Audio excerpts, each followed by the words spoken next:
The year is 1943. The morning sun rises over England, but its light brings no warmth to the bones of the RAF pilots. On the horizon, the English Channel looks like a blade of grey steel, silent and deadly. On the other side, just 20 minutes of flying time away, lies occupied Europe, a den of wolves waiting for their prey. For most, taking off on a mission over France was a calculation of insane risk. But for a specific group of men, that morning mist did not hide fear, it hid opportunity. They were not Englishmen with pompous last names or starched soldiers. They were savages, far from home, and they were about to rewrite the rules of aerial warfare. While most RAF squadrons followed a rigid, almost Victorian discipline, the pilots of the RAAF, Royal Australian Air Force, carried the rebellion of the bush in their blood. They treated superior officers like pubmates, decorated their cockpits with Australian flags, and flew as if they were at a rodeo, not in a war. But make no mistake, this informality hid a surgical coldness. They had grown up in a vast and unforgiving country, where a mistake meant death. And now, confined to damp and cramped England, the only way they found to taste freedom was by climbing into the skies. And it was precisely there that they became something the Germans had never faced before. Flying the iconic Spitfires, those men didn't use the aircraft as a conventional shooting platform. They treated the fighter as an extension of their own bodies. While German doctrine was methodical and precise, the Australians were instinctive. They didn't follow the enemy, they hunted him like dogs. If a German made a tight turn to shake a pursuer, he expected to find a calculating Englishman who would waste precious seconds to react. But what he found was an Australian who had already made the same turn at the exact moment, almost as if he were reading his mind. It was a flying style that defied logic and physics, and it would soon begin sowing terror among the aces of the Luftwaffe. The fear started with a rumor. Luftwaffe pilots returning from missions over the French coast began reporting something strange. It wasn't just the Spitfires they faced, but the feeling they were being hunted by ghosts. They described sudden apparitions, a Spitfire painted in desert colors, appearing out of the sun without a sound, stitching bullets into the wing of a Messerschmitt and disappearing into the mist before anyone could shout "brake left" on the radio. German intelligence officers laughed at first, attributing it to combat stress. Until the bodies started coming back. Bodies of decorated pilots, aces with dozens of victories, shot down by none other than the rebels from down under. To understand what made these men so dangerous, you need to understand the journey they took. They weren't there out of duty, like the Englishmen defending their homes. They were there by choice. They had traveled over 15,000 kilometers, crossing oceans infested with submarines, leaving behind the scorching heat of Sydney and Melbourne to face the European winter. This geographical distance created a psychological detachment. They didn't have the pressure of fighting over their own homes, which gave them a deadly clarity. For them, the war was a three-dimensional chess game, and they were willing to sacrifice every piece to deliver checkmate, including themselves. This attitude was visible in the smallest details. While British pilots performed their pre-flight checks with the precision of a watchmaker, the Australians often jumped into the cockpit with just a nod to the flight chief. They personalized their Spitfires in forbidden ways, adding shark teeth or personal symbols. This lack of attachment to regulations translated into combat. A German pilot trained to face the English task force was confused when facing an opponent who simply ignored the rules of engagement. The Australian didn't just want to win the duel, he wanted to humiliate the opponent, to prove that the professional soldier was no match for the born warrior. The turning point, the first time the Germans truly trembled in their bases, happened on a cloudy afternoon over France. A formation of Focke-Wulf 190s, the best German fighters of the time, were patrolling the Amiens area. They were veteran pilots, the cream of JG-26, known as the experts. Suddenly, without any warning from the radar station, a dozen Spitfires fell upon them like a thunderbolt. But it wasn't the attack itself that terrified the Germans, it was the formation. The Spitfires were incredibly low, almost scraping the treetops, using the terrain as a shield. The Germans looked down and saw death rising towards them, with their machine guns already spitting fire.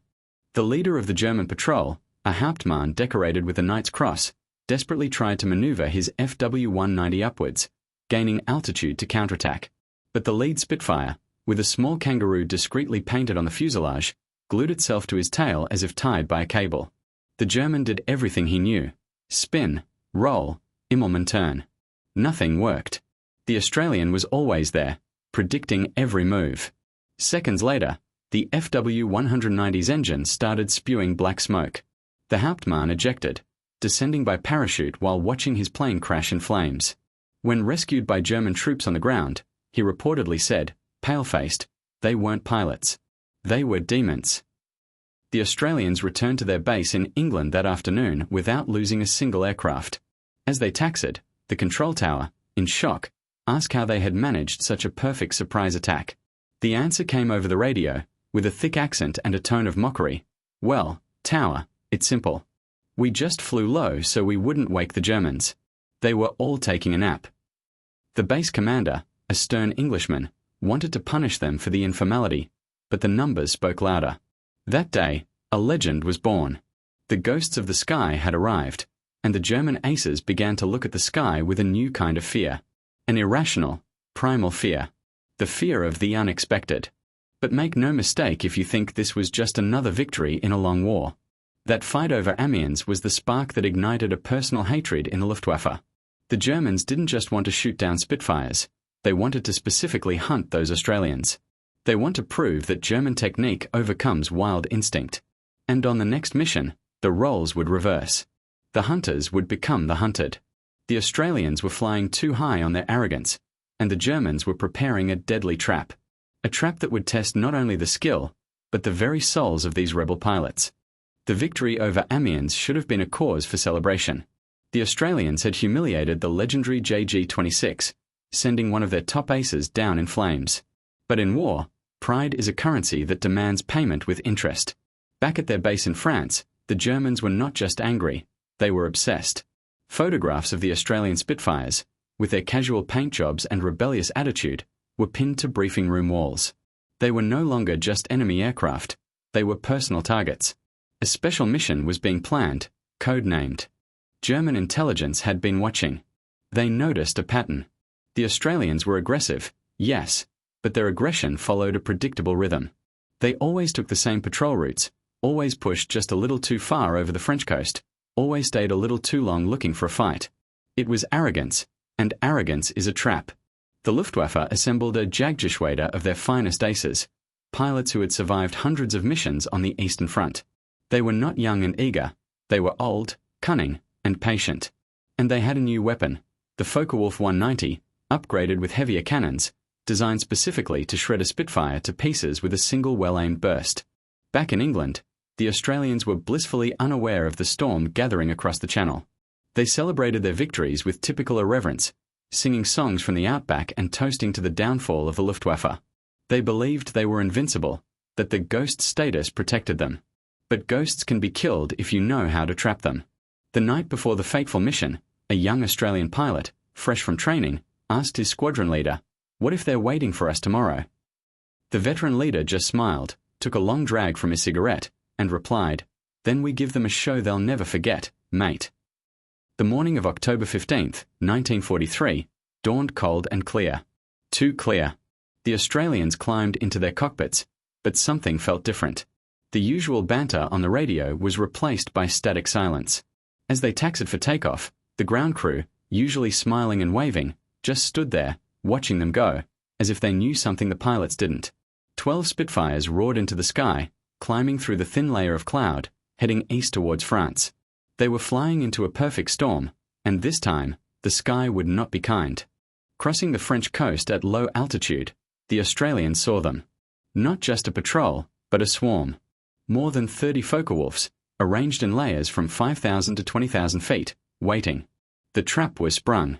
The German leader, a cold-eyed veteran named Arbus Joseph Priller, gave the order over the radio, "Don't chase them. Cut them off.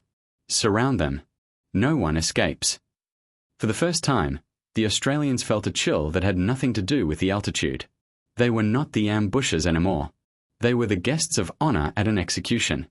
The sky exploded into a swirling mass of metal and fire. The Australians fought like devils, their Spitfires twisting and turning in impossible angles. One Australian pilot, Flight Sergeant Keith Bluey Truscott, managed to get on the tail of a Focke-Wulf, emptying his cannons into the German's cockpit. But as he pulled up, 2 more were on him, bullets tearing through his wings. He dove for the deck, hugging the treetops at over 400 miles an hour, leaves and branches tearing at his undercarriage. He was running, not fighting, for the first time in his life. And he hated it. Bluey looked back and saw a sight that would haunt him forever. His wingman, a cheerful kid from Melbourne named Tommy, was being swarmed by 4 German fighters. Tommy's Spitfire was smoking, struggling to keep altitude. On the radio, Tommy's voice came through, calm and clear amidst the chaos. "I'm done, Blue. Tell my mum I went down fighting." Then, a burst of cannon fire, and Tommy's Spitfire disintegrated into a ball of orange flame. The Australians were not ghosts that day. They were flesh and blood, and they were burning. High above the furball, Arbus Priller watched his plan unfold with clinical satisfaction. 3 Spitfires were already falling from the sky, black smoke trails marking their graves. He had done it. He had proven that discipline and patience could beat recklessness and instinct. But as he watched, he noticed something strange. The remaining Spitfires were not running. They were not scattering in panic. Instead, they were forming up, climbing, turning back towards the fight. They were outnumbered, outgunned, and out of options. But they were coming anyway. And in that moment, Priller felt a flicker of something he hadn't felt in years: respect. And perhaps, just a little, fear. The Australians, now down to just 6 aircraft, formed a desperate defensive circle. Each Spitfire protected the tail of the one in front, creating a rotating wall of lead that the Germans couldn't penetrate without risking a collision. It was a last stand, a medieval shield wall in the sky. The Germans circled around them like wolves around a wounded buffalo, waiting for someone to make a mistake, waiting for someone's ammunition to run out. Inside the circle, the Australian leader looked at his fuel gauge. Empty. They had minutes, maybe seconds, before they would have to glide towards certain capture or death. Just as the first Australian Spitfire began to cough from fuel starvation, the radio crackled to life with a beautiful, impossible sound. "Hello, kangaroos. This is Dad's army. We heard you were having a party. Mind if we crash it?" From the west, diving out of the sun with the fury of avenging angels, came a squadron of British Typhoons, heavy fighters with enough firepower to tear the Focke-Wulfs apart. The Germans scattered, their discipline breaking for the first time. Priller screamed at his men to hold formation, but it was too late. The hunters were now the prey. The Australians, their fuel tanks on fumes, limped towards the coast, leaving the Typhoons to clean up the mess. One by one, the battered Spitfires touched down. Ground crews counted the holes in the fuselages, the torn fabric, the shattered canopies. Of the 12 who had left that morning, only 5 returned. 5 men who had laughed and joked just hours ago were now gone forever. The squadron leader climbed out of his cockpit, his legs shaking, his face streaked with oil and tears. He looked at the empty spots on the tarmac where his friend should be. He didn't say a word. He just walked to the mess hall, sat down, and stared at the wall. The ghosts of the sky had come home, but they had brought new ghosts with them. That night, across the channel, Arbus Priller sat in his quarters and wrote in his logbook. He recorded the mission as a victory, for Spitfires confirmed destroyed. But then, he paused. He added a note in the margin, a note that would later be found by Allied intelligence after the war. It read, "We killed 4 of them today, but the ones that got away, they will be back. And they will be angrier. I fear the ghosts have not been exorcised. They have only been awakened." The Australians never forgot that day. They flew again, of course. They flew until the end of the war. But something had changed. The reckless arrogance was gone, replaced by a cold, calculating fury. They no longer flew for glory or for fun. They flew for Tommy. They flew for the mates who didn't come back. And the Germans learned a new truth. It is far more dangerous to fight a man who has nothing left to lose. By 1944, on the eve of D-Day, the Australians were considered the most feared escort pilots in the entire Allied Air Force. German pilots, when briefed on opposing squadrons, would often ask one question: are the Australians in the area today? If the answer was yes, many would find excuses to stay on the ground. The fear was no longer about the ghosts in the sky. The fear was about the men inside the machines. Men who had looked death in the eye over Amiens and had decided to stare right back. The story of the Australian rebel pilots is not just a story of dogfights and victories. It is a story about what war does to the human spirit. It takes wild, free men and turns them into legends. But legends are built on sacrifice. Those young men who left the sunburnt plains of Australia came to Europe to fight someone else's war. And in doing so, they became eternal. They became the ghosts that haunted the dreams of the German aces. Not because they were invincible, but because they were willing to pay the ultimate price for each other. And that, in the cold, calculated machinery of war, is the most terrifying thing of all.